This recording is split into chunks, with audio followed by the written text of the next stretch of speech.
नमस्कार मंडळी, welcome back to my YouTube channel. तर इथे मी घेतलेला आहे गूळ आणि चण्याची डाळ उकडून घेतलेली आहे, त्यामध्ये साखर आणि आपली गोड बडीशोप टाकलेली आहे। आणि हे बघा, चणे पूर्णपणे मी उकडून घेतलेले आहे छानपैकी आणि ते आता पॅन मध्ये टाकलेलं आहे मी। तर हे सगळं मिश्रण मी पॅन मध्ये बघा किती छान करून घेतलेलं आहे। आणि अशा प्रकारे आपलं पुरणपोळीचं जे सारण आहे पूर्णपणे रेडी झालेलं आहे। आणि सारण झाल्यानंतरला चला आपण पुरणपोळीची तयारी करू। तर इथे मी घेतलेलं आहे घी, थोडंसं पीठ आणि हे गव्हाचं पीठ आहे आणि थोडंसं तेल घेतलं आपल्याला लागणार म्हणून। तर चला गव्हाच्या पिठाची रेसिपी बघू आपण कशी आहे। तर इथं मी घेतलेलं आहे पुरणपोळी करून छान असं आणि घी सुद्धा लावलेलं आहे। तर ही गव्हाच्या पिठाची पुरणपोळी आहे।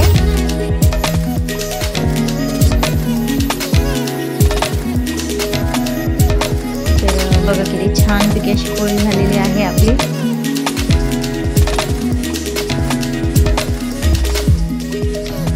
तर आपण सगळ्या पुरणपोळी आता करून घेऊयात पटकन। तर इथं पोळ्या लाटण्यासाठी मी पोळीपाटवर एक हातरुमाल लावून घेतलाय वाईट, कारण की ते चिपकणार नाही पुरणपोळ्या त्याला, त्याच्यामुळे। तर चला पटापट आपण करून घेऊयात पुरणपोळ्या सर्व।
तर इथे आपल्या पुरणपोळ्या पूर्ण बनवून रेडी झालेल्या आहेत आणि चला बघूयात आपण कशा पोळ्या केलेल्या आहेत पूर्ण।